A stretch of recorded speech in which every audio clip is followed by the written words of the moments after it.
আজ আমার স্বামী প্রমোশন পাওয়ার জন্য আমাকে বিক্রি করে দিল তার বসের কাছে। আর তার বস হচ্ছে আর কেউ না, আমারই প্রাক্তন। আজ দুপুরে কাজ করছিলাম, আমার হাজবেন্ড পিছন থেকে জড়িয়ে ধরে কানের কাছে বলল, আজ বাইরে ঘুরতে যাব, সারা বিকেল ঘুরে হোটেলে রুম নিয়ে থাকব, রেডি থেকো পাগলি, এই বলে চলে গেল। তার কথায় আমি অবাক হলাম, কারণ তিনি আমাদের বিয়ের পর মেনেই নেননি আমাকে। খুব খুশি লাগছে, তাই তাড়াতাড়ি কাজগুলো করে ফেললাম। কাজ শেষ করে আয়নার সামনে গিয়ে নিজের সাথে নিজেই কথা বলতে লাগলাম। হঠাৎ একটা মেসেজ আসলো, তিনি দিয়েছেন। মেসেজটি, একটু সুন্দর করে সাজবে, আর বেডের কোণায় একটা ব্যাগ রাখছি, তার মধ্যে শাড়ি রেখেছি, পরে নিও। আমি তাড়াতাড়ি ব্যাগটা নিলাম। ব্যাগ খুলে দেখি নীল শাড়ির ওপর গোল্ডেন কালারের কাজ করা। শাড়িটা এত ভালো লাগলো যে বোঝাতে পারবো না। তার প্রথম গিফট এটা। খুব যত্ন করে শাড়িটা পরলাম। ম্যাচিং কানের দুল, চুড়ি, নেকলেস আর চোখে কাজল, চুল ফুলিয়ে বাঁধলাম। আমি রেডি হয়ে আয়নার দিকে তাকিয়ে আছি, কোনো কিছুর কমতি আছে কিনা সেটা দেখছি। তিনি পিছনে এসে দাঁড়ালেন। নীলিমা, তোমাকে তো অত্যন্ত সুন্দর লাগছে, এবার চলো, বেরোতে হবে, নয়তো লেট হয়ে যাবে। আমিও বেরিয়ে পড়লাম। অনেক জায়গায় ঘুরলাম। মাসি বিকেল গড়িয়ে রাত হয়ে আসলো। একটা হোটেলে নিয়ে গেল আমাকে। অনেক সুন্দর পরিবেশ, রুম ছিল আমাদের দুজনের জন্য। গিয়েই তো আমি সফট, কারণ বেডে ঋতব্রত বসে আছে, মানে আমার প্রাক্তন। স্যার, দিয়ে গেলাম, আমার দিকটা একটু ভাববেন। প্রমোশন নিয়ে আপনি কোথায় যাচ্ছেন, আর উনি এখানে কেন? স্যারের কাছে জিজ্ঞেস করে নিও। চলে গেল গেট আটকিয়ে। আমিও গেট ধাক্কা দিতে লাগলাম। আমার এক অজানা ভয় কেঁপে উঠল বুকটা। ঋতব্রত বলল, দরজা ধাক্কিয়ে লাভ নেই, 3 কোটি টাকার বিনিময়ে তোমাকে আমার কাছে বিক্রি করে গেছে তোমার হাজব্যান্ড। কথাটা যেন বুকে এসে লাগলো। কি বলছেন আপনি? ঠিকই বলছি। কার সাথে বিয়ে করলে অনেক, যে তোমাকে শুধু প্রমোশন পাওয়ার জন্য তার বসের কাছে বিক্রি করে দিল? ছি ছি। কথাটি আমার চারিদিকে ঘুরে ঘুরে বলতে লাগলো। আমার যেন দম বন্ধ হয়ে আসছে, চোখ দিয়ে টপ টপ করে পানি পড়ছে। নিজেকে আজ বোকা মনে হচ্ছে। ছি, কাকে ভালোবাসি আমি? না, প্রথম ভালোবাসা ঠিক ছিল না, প্রথম বিয়ে। তারপর বলতে লাগলো, সেদিন যদি আমাদের বন্ধুদের খুশি করতে, তাহলে কিছুই হতো না। আর কি জানো নীলিমা, আমি তোমাকে টাচও করব না, কারণ আমি জানি আজকের পর তোমাকে আমার কাছেই আসতে হবে। তখন ইচ্ছে মতো না হয়।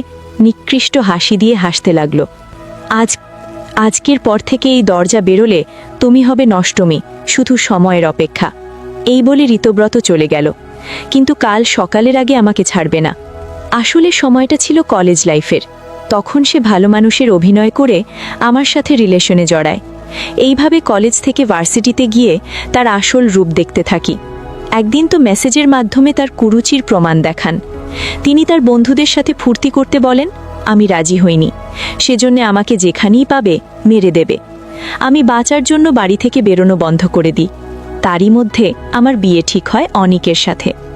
ঋতব্রতর হাত থেকে বাঁচার জন্য আমি রাজি হতে বাধ্য হই, কিন্তু আজ এই পরিস্থিতির শিকার হলাম। আমি বিয়ের পর জানতে পারি আমার হাজব্যান্ডের চরিত্র ভালো নয়। বিয়ের পরও বেডরুমে অনেক মেয়ে নিয়ে এসেছে আমার চোখের সামনে, কিন্তু আমি নিশ্চুপ। সৎ মা থাকলে তো এরকম পরিবারেই আমাকে বিয়ে দেবেন। আমি ওপরওয়ালার কাছে কান্না করতে থাকি, যাতে তিনি ভালো হয়ে যান এবং আমাদের সম্পর্ক যাতে নষ্ট না হয়। কিন্তু আজ তা হিতে বিপরীত হলো। কলঙ্কিত হয়ে গেলাম। অন্যায় না করেও শাস্তি পাচ্ছি। সকালে ঋতব্রত আমার শ্বশুরবাড়ির সামনে নামিয়ে দিল। শ্বশুরবাড়িতে পা দিতেই শাশুড়ি বললেন, কলঙ্কিনী, অন্যজনের সাথে রাতে মুখ পুড়িয়ে বাড়িতে পা দিবি না। বুঝলাম, লোকটা নিজের দোষ ঢাকতে আমার ওপর দোষ চাপিয়েছে। আমাকে ঘাড় ধাক্কা দিয়ে বের করে দিল বাড়ি থেকে। ফোন করে বাপের বাড়ি থেকে বলে দিল, বাপের বাড়ির মুখ হলেই আমাকে মেরে ফেলবে। সবই ছেড়ে দিলাম ওপরওয়ালার ওপরে। আমি পুরো নিঃস্ব। হঠাৎ ফোনে মেসেজ আসলো ঋতব্রতর নাম্বার থেকে, তোমাকে আমার কাছেই পরাধীনতার স্বীকার করতে হবে নীলিমা। আমিও মনে মনে বাধা পড়লাম, মরে যাব তারপরেও নিজেকে কলঙ্ক করব না। হঠাৎ একটা ছেলে এসে বলল, গাড়িতে ওঠেন। আমি বেশ অবাক হয়ে গেলাম। চিনিও না, সে কে? না, আর কারোর ওপর বিশ্বাস কিছুতেই করব না, এই বলে হাঁটতে লাগলাম। তিনি আবার বলল, না হলে আমার নাকি বিপদ হবে। কিসের আর বিপদের ভয়? যা বিপদ তা তো হয়েই গেছে, আর পিছনে তাকালাম না। তিনি পিছন থেকে এসে ঘাড়ে কি যেন ফুটিয়ে দিল। আমি সাথে সাথে অজ্ঞান হয়ে গেলাম। তারপর আমার আর কিছু মনে নেই। যখন জ্ঞান ফিরল তখন সুনয়না আন্টিকে দেখলাম এবং তাকে জড়িয়ে কাঁদতে থাকলাম। আমার কান্না দেখে সুনয়না আন্টি বিভ্রান্তে পড়ে গেলেন। বারেবার জিজ্ঞেস করছে, কি হয়েছে তোর? শুনলাম তোর স্বামী নাকি তোকে ডিভোর্স দিয়েছে। আমি এবার কিছুটা চমকে উঠলাম। সুনয়না আন্টি জানলো কোথা থেকে? কান্না কোনো রকম থামিয়ে তার থেকে দূরে সরে আসলাম। আন্টি বলল, কি হয়েছে তোর, বল মা। আমি চুপ। আন্টি বলল, তুই তো আগেই আন্টিকে সব বলতিস, এখন কেন চুপ করে আছিস? আন্টিকে যদি সব বলে দিই তাহলে তিনিও তো আমাকে কলঙ্কিনী বলে তাড়িয়ে দেবে। এই নিকৃষ্ট মানুষগুলো তো আমাকে শেষ করে দেবে।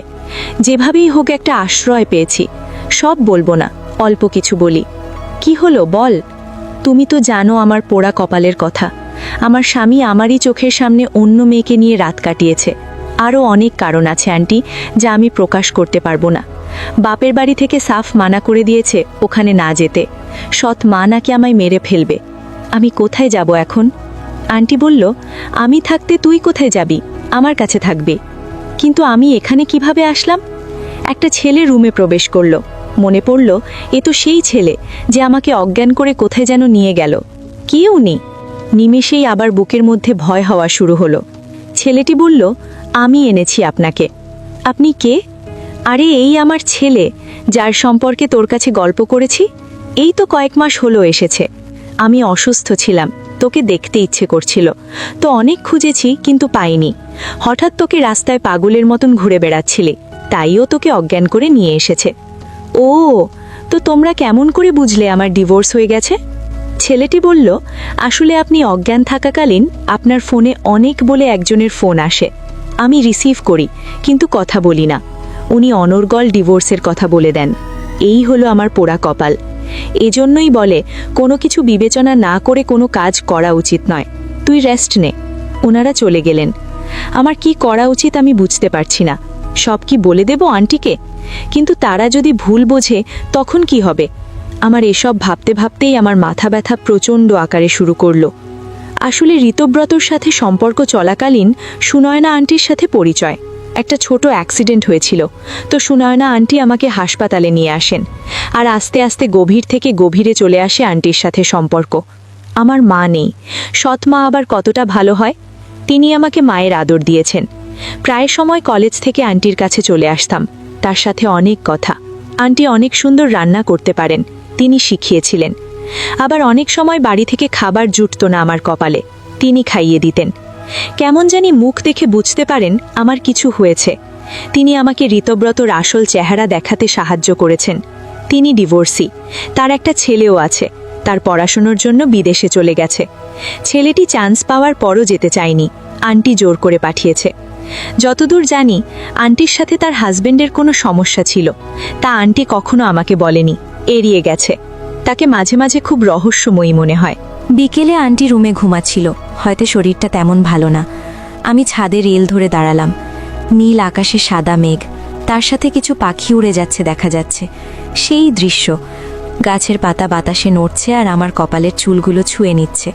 ইস, বড্ড ইচ্ছে করছে রং তুলিতে একটা দৃশ্য আঁকতে। কিন্তু নিমেষেই আবার আগের চিন্তা চলে আসলো। আমার পাশে যে কেউ এসে দাঁড়িয়েছে তা আমি এখন বুঝতে পারলাম। তার থেকে কিছুটা দূরে সরে গেলাম। ছেলেটি বলল, আপনার কথা আমি আম্মুর কাছ থেকে অনেক শুনেছি। আপনার নাম নীলিমা, সবাই নীলু বলে ডাকে, তাই তো? জি। আপনার পরিচয়? আমার নাম শুদ্ধ আহমেদ। পড়ালেখা শেষ করলাম, এবার চাকরির খোঁজের পালা। চাকরি হয়েই গেছে বিদেশে, কিন্তু এই কটা দিন একটু শান্তিতে কাটাতে চাই, তাই আম্মুকে দেখতে এসেছি। ও, তো আম্মুর কথা মনে পড়ে না? আপনার আম্মুকে আমি অনেকবার বলেছি আমার কাছে চলে আসতে, আসেনি। আর তারপর আমিও দেশে ফিরতে চেয়েছি, কিন্তু তাও আম্মু ফিরতে দেয়নি। কি জানি কি হয় তার। কি আজব মা, সন্তানকে আসতেও দেয় না, আবার তিনিও যান না। তারপরও এত ভালোবাসে কেন জানি। একটু গোয়েন্দা হতে ইচ্ছে করছে, কিন্তু গোয়েন্দার গও জানি না। কেমন জানি খটকা লাগারই কথা। কি খটকা লাগছে? তাই তো আমারও লাগে মাঝে মাঝে, কিন্তু কিছু বলি না, কারণ আমি চাই না আম্মু আবার কোনো কষ্ট পাক। আচ্ছা, আপনার বাবার কোনো খবর? আপনি জানেন না? কোনো খোঁজ নেননি?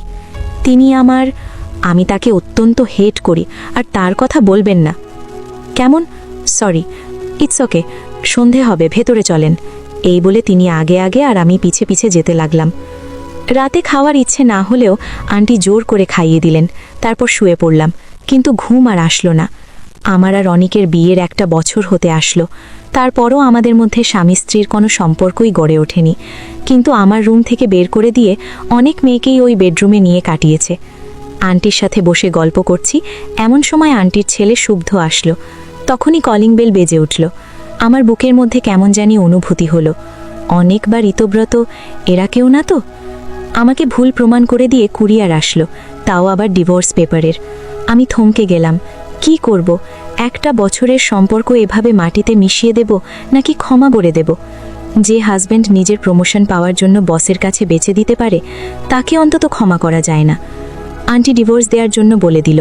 সে কিছুটা জানতো, কিন্তু শেষের খবরটা আর জানতো না। আমিও আর ক্ষমা করলাম না। একটা জেদ উঠে শেষ করে দিলাম 1 বছরের সম্পর্ক। একটা সাইন করে ডিভোর্স দিয়ে দিলাম অনিককে। 2 দিন হচ্ছে খাওয়া দাওয়ায় অনেক অরুচি হয়েছে। ঋতব্রতর ফোন আর মেসেজের জন্য শুদ্ধকে দিয়ে সিমটা পাল্টে ফেললাম।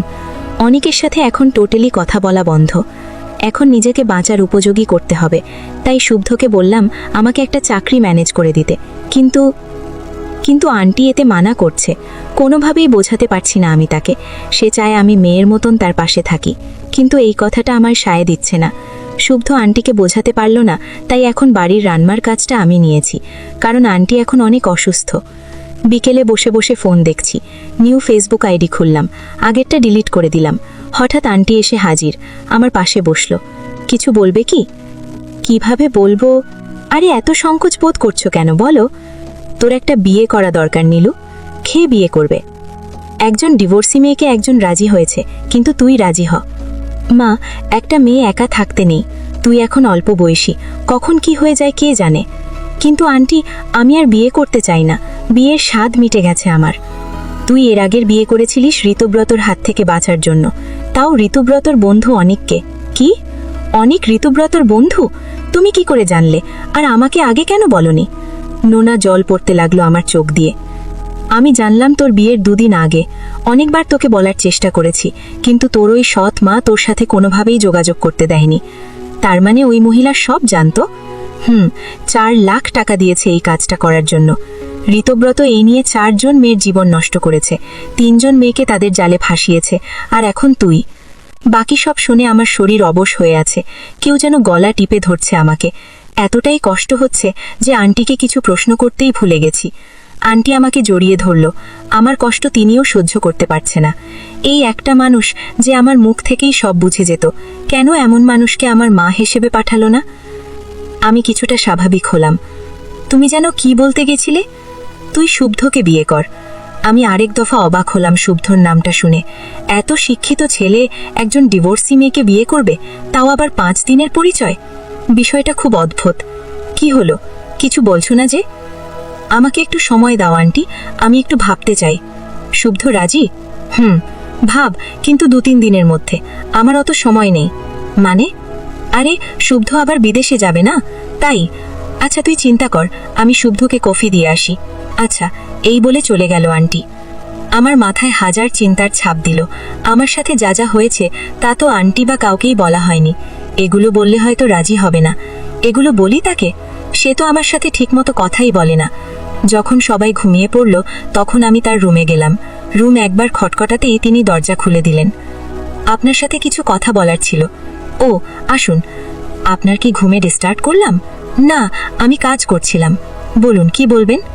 আপনি বিয়েতে রাজি হয়েছেন? কেন? আমি কিছু কথা বলতে চাই আপনাকে। হ্যাঁ বলুন। আমি সব খুলে বললাম। তাকে বলতে বলতে কখন যে চোখ দিয়ে পানি এসেছে খেয়াল করিনি।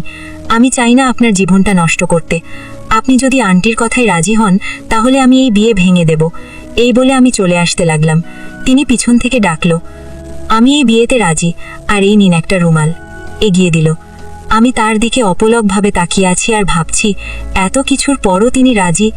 আমার হাতে তিনি রুমাল ধরিয়ে চোখ মুছতে বলল, এত কিছুতে আমি তোমার দোষ কোথাও খুঁজে পেলাম না। আমার মায়ের ইচ্ছাই শেষ ইচ্ছা। তুমিও রাজি হয়ে যাও। আমি সর্বোচ্চ দিয়ে তোমাকে আগের মতন করব। একটা মানুষ কিভাবে এতটা ভালো হতে পারে আমার বিশ্বাসের বাইরে, কারণ আজ পর্যন্ত যাদের ভালো ভেবেছি তারাই আসল রূপ দেখিয়েছে। তাই একটা ভয় মনের ভিতরে কুড়ে কুড়ে খাচ্ছে আমাকে। জানেন, আমার আম্মু কিন্তু ডিভোর্সি। জানি না কি কারণ, কে আমার বাবা ছিলেন। আমি আপনাকে বিয়ে করতে চাই, কারণ আপনার তো কোনো দোষ নেই। আপনার আরেকটা সুযোগ পাওয়া উচিত, বাকিটা আপনার ইচ্ছা। আমি চাই আপনি আপনার মতামতকে গুরুত্ব দিতে শেখেন আর ঘুমিয়ে পড়ুন। এসব বিষয়ে আর ভাবতে হবে না। আমিও তারপর চলে আসলাম। ভাবতে ভাবতে কখন যে ঘুমিয়ে পড়েছি জানা নেই। কেমন জানি শান্তি ফিল হচ্ছে। সকালে ঘুম থেকে উঠে ফ্রেশ হয়ে নিচে চলে আসলাম। এসেই আন্টির একই প্যাচাল। কি ভাবলি বল? আমিও বিয়েতে মত দিয়ে দিলাম। কেন রাজি হলাম তার কোনো নির্দিষ্ট কারণ বলতে পারবো না। কেউ জানলে আমাকে নিয়ে সমালোচনা করবে, কারণ 3 দিন আগে ডিভোর্স পেপারে সাইন করলাম আর 5 দিনের পরিচয় একজনকে বিয়ে করব। জানি না ভাগ্য আমাকে আর কতদূর অবধি টানবে। আন্টি খুশির ঠেলায় আজই বিয়ে ঠিক করে দিল। রাতে শুভ্র বাড়ি এসে আন্টির পাগলামি দেখে অনেক রাগ করে। সে বলেই দিয়েছে 1 মাসের আগে তিনি বিয়ে করবেন না। আমাকে সে আরও ভালোভাবে চিনতে চায়। আন্টিরও মন খারাপ করে রেখেছে। বাচ্চাদের মতো রাতের ডিনার পর্যন্ত করল না, দরজা বন্ধ করে রাখল। শুভ্র বাধা দিল না। ঠিকই তো, 5 দিনের পরিচয় কেউ বিয়ে করে? আমারও কোনো খাবার রুচি হলো না। 1 গ্লাস পানি খেয়ে রুমে চলে আসলাম। এই কয়েকদিনে বুঝতে পারছি আমি আর আগের মতো নেই। আঘাত পেতে পেতে পাথর হয়ে গেছি। আমি যে অনেক ও ঋত্যব্রাতর উপর রিভেঞ্জ নেব অতটা সাহসও আমার নেই, কারণ আমি মেয়ে। হাজার চিন্তা মাথার মধ্যে আসলেও তা বাস্তবায়ন করা খুবই কঠিন। মেয়ে মানেই সব কিছুর আড়ালে লুকিয়ে রাখা, যা ছোটবেলা থেকেই করে আসছি। হঠাৎ গেট খটখটের আওয়াজ আসলো। আমি গেট খুলে দেখলাম শুভ্র এসেছে। আমিও ভিতরে আসতে দিলাম। তিনি নাকি কিছু কথা আমাকে জিজ্ঞেস করবেন। জি বলুন, আমার সম্পর্কে কি জানতে চান? আসলে একটা মেয়ে এত কষ্ট পাওয়ার পরও এতটা শান্ত কি করে থাকতে পারে? বলতে পারেন যেন কিছুই হয়নি। আমি তার কথা শুনে ফুল হাতার জামার হাত গুছাতে লাগলাম। কোনোই পর্যন্ত উঠিয়ে তাকে দেখালাম। তিনি আমার হাত দুটো দেখে অবাক ভঙ্গিতে তাকিয়ে আছে। এগুলো কিভাবে হয়েছে আপনার? আপনাকে তাহলে পুরো ঘটনাটা বলি। পূর্ণিমার রাতে হঠাৎ আমার মায়ের প্রসব ব্যথা ওঠে। তখন কিছু কুসংস্কার ছিল। এই রাতটা নিয়ে কেউ গর্ভবতী নারীকে নিয়ে বাইরে যেতে চায় না। আব্বু যখন বাড়িতে ফেরে তখন অনেকটা দেরি হয়ে গেছিল। খুব তাড়াতাড়ি এসব বিপত্তি সরিয়ে আম্মুকে একটা ক্লিনিকে ভর্তি করা হয়। পরিচিত ডাক্তার ছিল, তিনি আম্মুর ডেলিভারি করেন। কিন্তু আম্মু আর সেই দিন চোখ খুলল না। আমাকে জন্ম দিতে গিয়ে তিনি মারা গেলেন। আব্বু আমাকে সহ্য করতে পারত না, কারণ আব্বুর লাভ ম্যারেজ ছিল। তিনি ভেবেছিলেন আমার জন্যই আম্মু মারা গেছে। তার কিছু মাস পর আব্বুকে জোর করে বিয়ে দেওয়া হলো। মেয়েটা ছিল গরিব, সব মেনেই বিয়ে করলেন আব্বুকে।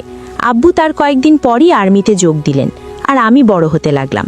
যখন আমি ক্লাস 9-এ পড়ি তখন থেকে সৎ মায়ের অত্যাচার শুরু হলো।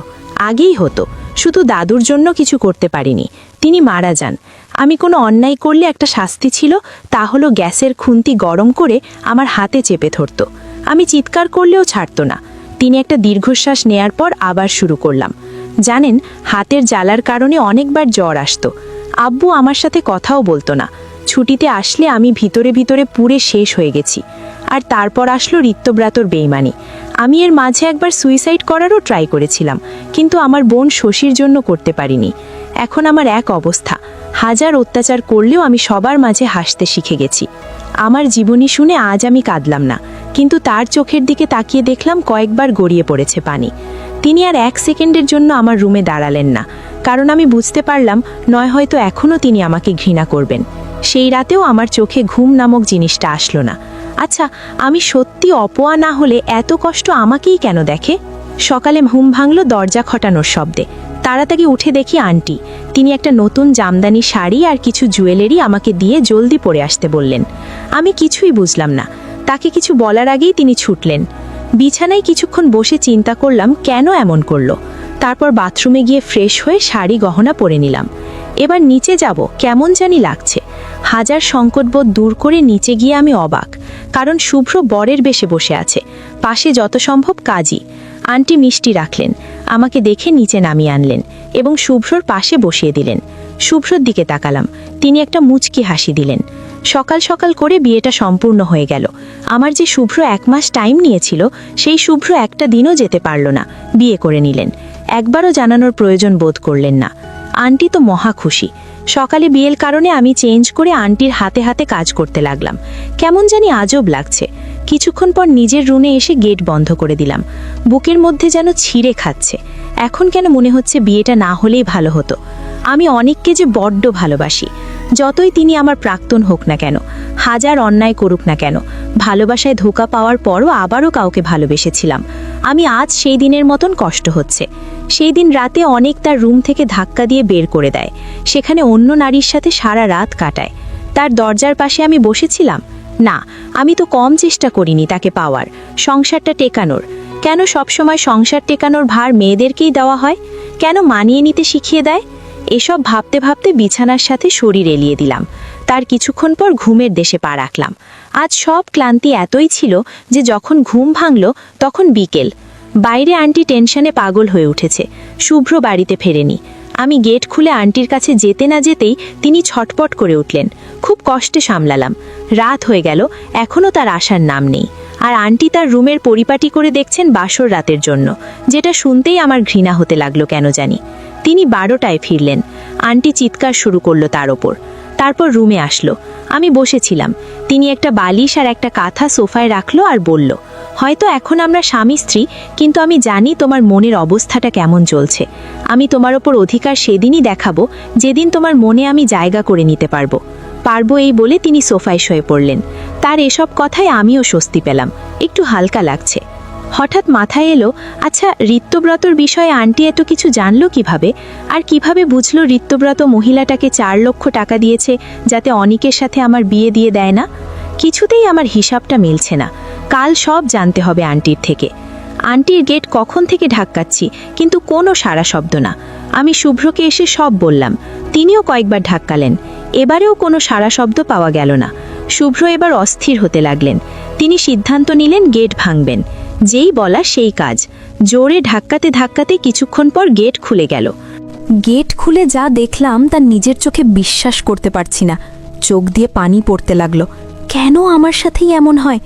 শুদ্ধ চিৎকার দিয়ে ভিতরে ছুটে গেল। আন্টির শরীর একদম ঠান্ডা। শুদ্ধ কান্নায় ভেঙে পড়ল। আমার চোখ দিয়ে পানি পড়তে লাগলো অনবরত। কেন করলো সুইসাইড? আন্টি, তার মানে এই কাজ করার জন্যই আমার আর শুদ্ধর বিয়েটা এত তাড়াতাড়ি দিল?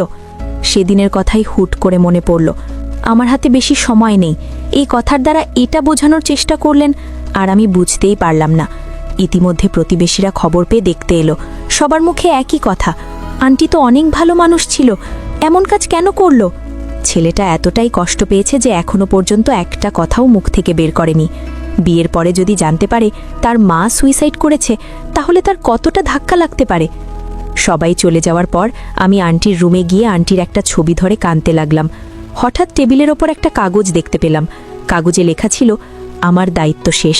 নীলিমা মা, তোর ওপর আমি শুদ্ধের দায়িত্ব দিলাম। আমি কেন এই কাজ করলাম তার বলতে পারলাম না। অনেক আগেই কাজটা করতাম, কিন্তু শুদ্ধর মুখ চেয়ে করতে পারিনি। আমি এখন নিশ্চিন্ত। খেয়াল রাখিস ছেলেটাকে, মাফ করিস। এই চিঠিটা পড়ে এখন মাথার মধ্যে কেমন জানি হতে লাগলো। আজ আন্টি মারা যাওয়ার 1 সপ্তাহ হতে লাগলো। ইতিমধ্যে শুদ্ধর মধ্যে অনেক পরিবর্তন এসেছে। এমনিই কম কথা বলতেন, এখন আরও কম বলেন। আঘাতটা যে অনেক গভীরে গিয়ে লেগেছে। ছোটবেলা থেকে ছেলেটি পিতৃহারা, আর এখন মাও নেই। তিনি সিদ্ধান্ত নিয়েছেন আমাকে নিয়ে তিনি বিদেশে ফিরবেন, আর 2-1 দিনের মধ্যেই। আমার খুব একটা ইচ্ছে নেই। আসলে মাতৃভূমির প্রতি তো একটা টান থাকে। একটা একদম অপরিচিত জায়গায় কেমন করে থাকব? তারপর তিনি নাকি ওখানে গিয়ে চাকরিতে জয়েন করবেন। আর তার থেকে বড় কথা, আন্টির একটা স্মৃতি এই বাড়িতে আছে, এটা ফেলে কি করে যাওয়া সম্ভব? কিন্তু কিছু করার নেই। তার ইচ্ছেটাই শেষ ইচ্ছে আমার কাছে তাকে যে আগলে রাখতে হবে। আন্টির শেষ ইচ্ছে মতো বিদেশ যাওয়ার সময় একটা অ্যালবাম আর একটা আন্টির ডায়েরি নিয়ে আসলাম। যখন এর আগে আন্টির সাথে পরিচয় ছিল তখন আন্টি অ্যালবাম দেখাতেন, কিন্তু তার অ্যালবামটা একদমই ছুঁতে দিতেন না। হয়তো বিদেশ গিয়ে তার ডায়েরির কিছু অংশ পড়ে সময় কাটাবো। বর্তমানে শুদ্ধ চাকরি করে খুব ক্লান্ত হয়ে যেত, তাই খাবার খেয়ে ঘুমিয়ে পড়তো, এটাই ছিল তার রুটিন। মাঝে মাঝে রাতে তাকে ফুপিয়ে ফুপিয়ে কাঁদতে শুনেছি। হয়তো তার মধ্যে একটা প্রশ্ন ছিল, কেন করলো এমন মা? আর আমার মধ্যে এতটুকুই পরিবর্তন হয়েছে যে আমরা একে অপরের বেডে ঘুমাই, এর বেশি কিছুই না। এমনি একদিন রবিবার ছুটির দিনে শুদ্ধ ব্রেকফাস্ট করে সোফায় বসে টিভি দেখছে। হঠাৎ তার নজর গেল সেই অ্যালবামে। তিনি টিভি বন্ধ করে অ্যালবাম নিয়ে ঘাটাঘাটি করছেন। তার মায়ের ছবি দেখতেই তিনি বুকে জড়িয়ে কাঁদতে লাগলেন। আমি বুঝতে পেরে তার পাশে গিয়ে বসে তার কাঁধে হাত দিলাম। তিনি আমাকে জড়িয়ে ধরলেন। এই প্রথম তিনি আমাকে জড়িয়ে ধরলেন আর কাঁদতে লাগলেন। আমিও আর বাধা দিলাম না। আমাদের মধ্যে স্বামী স্ত্রী ভাবটা আস্তে আস্তে এখন প্রপারলি আমরা স্বামী স্ত্রী। যে কেউ একজন ডিভোর্সি নারীকে এতটা ভালোবাসতে পারে তা আমার জানা ছিল না। তিনি রাতে বসে ফোন ঘাঁটছেন। আমি এসে বললাম, এখনও ফোন ঘাঁটছেন? আরে একটা গল্প পড়ছি। আপনিও গল্প পড়তে ভালোবাসেন? তুমি? আমিও। আচ্ছা এবার ফোন রাখেন, আর ফোন নাড়াবেন না, চলুন ঘুমান। তুমিও ঘুমাও। সত্যি তো? সরি বউ, চলো আমিও ঘুমাবো। তার এমন কাণ্ড দেখে আমার হাসি পেল। তাকে জড়িয়ে ঘুমিয়ে পড়লাম। আন্টির ডায়েরিটা পড়ে খুবই কষ্ট লাগলো। শুভ্ধের বয়স যখন মাত্র 1 মাস, তখন আন্টি ধর্ষিত হয়। তার জন্য আঙ্কেল আন্টিকে ডিভোর্স দেয়া। অল্প বয়সে এত বড় ধাক্কা পেয়ে আন্টি মানসিক রোগী হয়ে গেছিল। তাকে মানসিক হাসপাতালে ভর্তি করা হয়, আর শুভ্ধকে বড় করে তুলেছিল তার নানু। যখন ওর বয়স 9 মাস, তখন আন্টি সুস্থ হয়ে কিছুটা স্বাভাবিক হয়। তারপরও 2 বার সুইসাইডের চেষ্টা করেছে। ধর্ষণের বিবরণ মনে পড়লে তিনি কখনোই শুভ্ধকে জানতে দেননি, যাতে সে ধর্ষিতা মা হিসেবে চোখে না দেখে। এই দেশে তার মাকে নিয়ে কিছু শুনতে হয়, তাই তাকে বিদেশে পাঠিয়ে দেয়। তার ইচ্ছে ছিল ভালো একটা মেয়ের হাতে শুভ্ধকে দিয়ে তিনি বিদায় নেবেন, কিন্তু বিদায় নেওয়ার পথটা অন্যায়। 1 বছর পর আমি এখন সংসারী মেয়ে। প্রতি সানডেতে আমার বর আমাকে নিয়ে বাইরে ঘুরতে যায়। শুভ্ধ অনেকটা স্বাভাবিক হয়ে গেছে। এখন আমাদের মধ্যে সম্পর্কটা শুধুই ভালোবাসার। আর বাকি থাকলো অনেক ঋতব্রত আর সৎ মায়ের। আমি তাদের শাস্তি ওপরওয়ালার ওপরে ছেড়ে দিয়েছিলাম। প্রথমে ঋতব্রত ধর্ষণ আর ঘুষের জন্য পুলিশ ধরে নিয়ে গেছিল। তাকে তার ফাঁসি হয়েছে। তার করা অপরাধ আর যে 3টে মেয়েকে নষ্ট করেছে তারাও কেস করেছে, তাই আর দুনিয়া দেখা হলো না। দ্বিতীয়ত, অনেক অ্যাক্সিডেন্টে তার 2 পা হারিয়েছে। সারা জীবন হাঁটার ক্ষমতা হারিয়েছে। এখন সে বোঝা ছাড়া আর কিছুই নয়। আর তৃতীয়ত, বাবা সব কিছু জানার পর সৎমাকে ডিভোর্স দিয়েছেন। আমার বাবা সব ভুল বুঝতে পেরেছে। এখন সেই মহিলা পথে পথে ঘুরে বেড়াচ্ছে। এটাই হচ্ছে নিয়তি। আমাকে কলঙ্কিনী বানাতে গিয়ে তাদের পুরো জীবন শেষ হয়ে গেল। প্রিয় দর্শক, এই গল্পটা আপনাদের কেমন লাগলো তা অবশ্যই একটি কমেন্ট করবেন। আর যদি গল্পটা আপনাদের ভালো লেগে থাকে তাহলে ভিডিওটিতে একটি লাইক করে দেবেন, এবং এই ধরনের ভিন্ন স্বাদের গল্প শোনার জন্য চ্যানেলটিকে অবশ্যই সাবস্ক্রাইব করে আমাদের সঙ্গে যুক্ত থাকুন।